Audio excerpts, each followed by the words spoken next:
সবকিছুর একটা লিমিট আছে।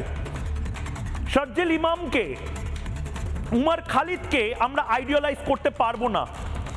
এই কার্গিলের বিজয় দিবস আজকে আমরা উদযাপন করছি, আপনি নিজে কার্গিলের এই যুদ্ধ, সেই যুদ্ধের অন্যতম এক যোদ্ধা। আমরা আপনাদেরকে আইডিয়ালাইজ করব, আপনারা সেই সময় 20-21 বয়সী ছেলেমেয়েরা যে লড়াইটা লড়েছিলেন পাকিস্তানিদের সাথে, এটাই তো জেনজি স্পিরিট ছিল। আর 20-21 বয়সী ছেলেদেরকে এই মুহূর্তে ডাফলি বাজিয়ে আজাদি করে ভারত টুকরো করার কথা বলা হচ্ছে, আর এই বামপন্থীরা সেটাকে উস্কাচ্ছে। আমরা তো এই স্পিরিটটাকে এনকারেজ করতে পারবো না, এবং শ্রীলেখা মিত্রদের প্রবলেমটা সেখানে হচ্ছে।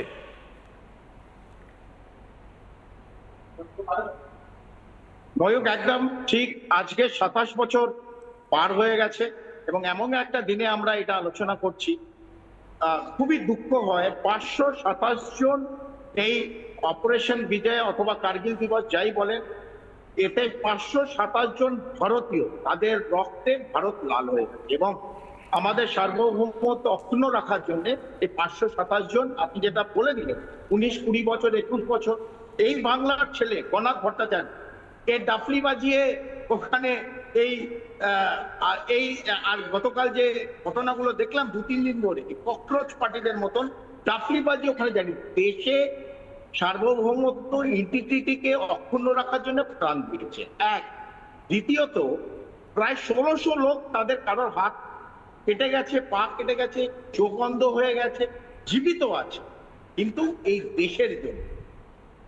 আজকে আমরা যেটা দেখছি, জানি আলোচনা হচ্ছে, আমি কোনো বিশেষ এই যে এক মহিলার নাম নিচ্ছে, তিনি এই মাঝে মাঝেই বলে থাকেন এই টিভির পর্দায় থাকার জন্য, কিন্তু সার্বভৌমত্ব তার অক্ষুণ্ণ রাখার জন্য ভারতীয় সেনা তো প্রস্তুত, কিন্তু ভারতীয় নাগরিক যারা আছে এই 0.5 প্রাণ, তারা কিন্তু এর মধ্যেই আছে। এবং যতবার দুর্গ খোলা হয়, ইতিহাস বলতে এই ভেতরেই একটা লোক দুর্গের এই ছিটকিনি খুলে দিয়েছে।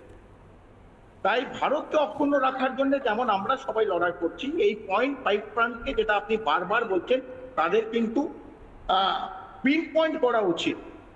এবং যদি শারজিল অথবা উমর খালিদ জেলে থাকে, জেলে থাকা উচিত, তাহলে ওরা ভারতবর্ষ ভাঙবে, ভারতবর্ষকে টুকরো টুকরো করবে, কারণ তারা তো সামনেই বলছে টুকরে টুকরে করনা হ্যাঁ। এবং যদি গণতন্ত্রে যদি অমিল থাকে, কোনো মত অমিল থাকে, সেটা গণতন্ত্রের চোখ, কিন্তু তা বলে তার সার্বভৌমত্ব, সংবিধান এবং দেশের নিরাপত্তা, সেইটা নিয়ে যদি কেউ খেলা করতে নামে, আমার মনে হয় শুভেন্দু অধিকারী যা বলেছে, এবং ভারতে আমরা সংবিধান মেনে চলি, যা হিসেবে করা দরকার।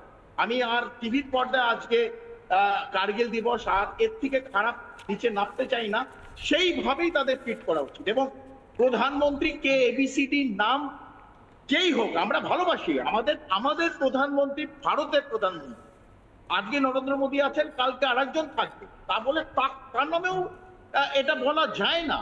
এই যেসব মানে স্বাধীনতার নিচে নেমে যাচ্ছে এবং যেসব ঘটনা ঘটছে, সাংবাদিকদের মারছে, তুমি প্রতিবাদ করছো, তুমি প্রতিবাদ করো, প্রতিবাদ করতে গেলে সেখানে রক্ত ঝরাবার যদি এত ইচ্ছে থাকে, তাহলে দেশের সার্বভৌমত্ব অক্ষুণ্ণ রাখার জন্য বর্ডারে যাও, লাইন অফ কন্ট্রোলে যাও, ধরমতলায় গিয়ে তোমাকে ডাপড়ি বাজিয়ে দেশকে টুকরে করতে হবে। এত যদি সাহস, এত যদি বুকের পাঠা থাকে, এত যদি লড়াই করতে হয়, তাহলে আর্মিতে জয়েন করো, নেভিতে জয়েন করো, পুলিশ ফোর্সে জয়েন করো, এই সমাজকে আরো শক্তিশালী করো, সমাজকে ভাঙতে যেও না। এবং কর্নেল, এই বাংলাতে এই ক্রমাগত এই চাষটা হয়ে গেছে, এই যে উমর খালিদকে একটা হিরো বানিয়ে দেওয়ার একটা কনসেপ্ট, শারজিল ইমামকে হিরো বানিয়ে দেওয়া, শ্রীলেখা মিত্র এটা করেছে কেন? তার কারণ জেনজিদের মধ্যে সে এই ধারণাটা ঢুকিয়ে দিতে চায় যে এভাবে প্রধানমন্ত্রীকে নিয়ে কুৎসিত পোস্টার বানানোটা কুল, আর যারা দেশের হয়ে লড়াইটা লড়ছে তারা আনকুল। ও ঠিক আছে, ওরা টাকার জন্য বর্ডারে গিয়ে লড়াইটা লড়ছে, ও বিএসএফ নিশ্চয়ই কিছু 2 নম্বরই করার জন্য করছে। এই কনসেপ্টটা ঢুকিয়ে দেওয়া, এটা বামপন্থীরা টানা করে এসেছে। ও হিন্দুত্ব মানে আনকুল, হ্যাঁ হ্যাঁ, একটা কথা আমি বলবো, এই যাদের যে ছবিগুলো দেখানো হচ্ছিল, এই মোহাম্মদ আফরোজ থেকে শুরু করে, এরা 3-4 মাস আগে ইরানের জন্য টাকা তুলছিল। যে ইরানে 35,000 গণতন্ত্রকামী মানুষকে জাস্ট নিকেশ করে দেওয়া হয়েছে, খুন করে দেওয়া হয়েছে, এরা ইরানের স্বৈরতন্ত্রকে বাঁচানোর জন্য টাকা তুলছে, আর ভারতের গণতন্ত্রকে ধ্বংস করার জন্য টাকা তুলছে। অতএব ডিপ স্টেটের ইনভলভমেন্টটা খুব প্রত্যক্ষ। এই মোহাম্মদ আফরোজ এবং তার সঙ্গে আরও কয়েকজন, এদের ছবি গতকালই আমি দেখেছি মিডিয়াতে, এরা ইরানের জন্য টাকা তুলছিল মেটিয়াবুরুজে, তিলজলায়, কলকাতার বিভিন্ন শহরে। ভাবা যায় এই কাজটা, এবং তারপরে তারা নাকি দেশ বাঁচানোর জন্য আসছে। যে ইরানের স্বৈরতন্ত্রী যে শাসন, সেই ইরানের স্বৈরতন্ত্রী ইসলামিক শাসনকে বাঁচানোর জন্য, যেটার বিরুদ্ধে সারা পৃথিবী জুড়ে প্রতিবাদ, তারা টাকা তুলছিল কলকাতায় বসে। আমি একবার নির্দিষ্টভাবে কর্নেল দীপ্তাংশু আপনার কাছে জানতে চাই, মানে এই ডি-র্যাডিক্যালাইজেশনের জায়গাটা কোথায় হবে? আজকে আমি একটা ছবি, সেই ছবিটা আমি জানি না আপনি দেখতে পারবেন না, আমি সেই ছবিটা শিয়ালদা স্টেশনের ছবি, দুটো বাচ্চা মেয়ে, তারা ক্রমাগত লাথি মেরে যাচ্ছে অমিত শাহ, শুভেন্দু অধিকারী এবং প্রধানমন্ত্রী নরেন্দ্র মোদীর ছবিতে। আমি ওদেরকে দোষ দেব না, তার কারণ ওদের যে মগজ ধোলাইটা হয়েছে, যে মাদ্রাসাজীবীরা ওর মগজ ধোলাইটা করেছে, যে মৌলবাদীরা এদের মগজ ধোলাইটা করে এদেরকে এগিয়ে দিয়েছে, এটা সবচেয়ে বড় বিপজ্জনক টুলকিট।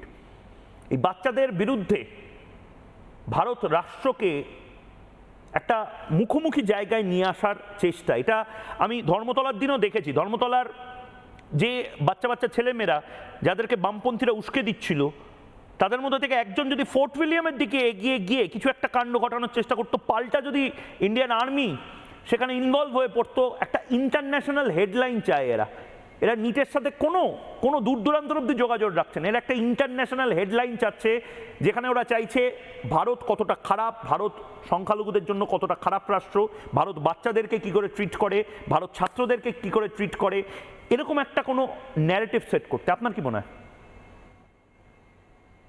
একদম কারেক্ট, আপনি তো সাম আপ করলেন। কোট আনকোট ককরোচ, আমি জেনজিকে বলছি না, জেনজিতে অনেক ইন্টেলিজেন্ট আমাদের, তারা কালকে ভারতকে এগিয়ে নিয়ে আমার আপনার বাড়িতে আছে, জেনজি আমার আপনার বাড়িতে আছে, জেনজি স্পিরিটে আপনি ছিলেন।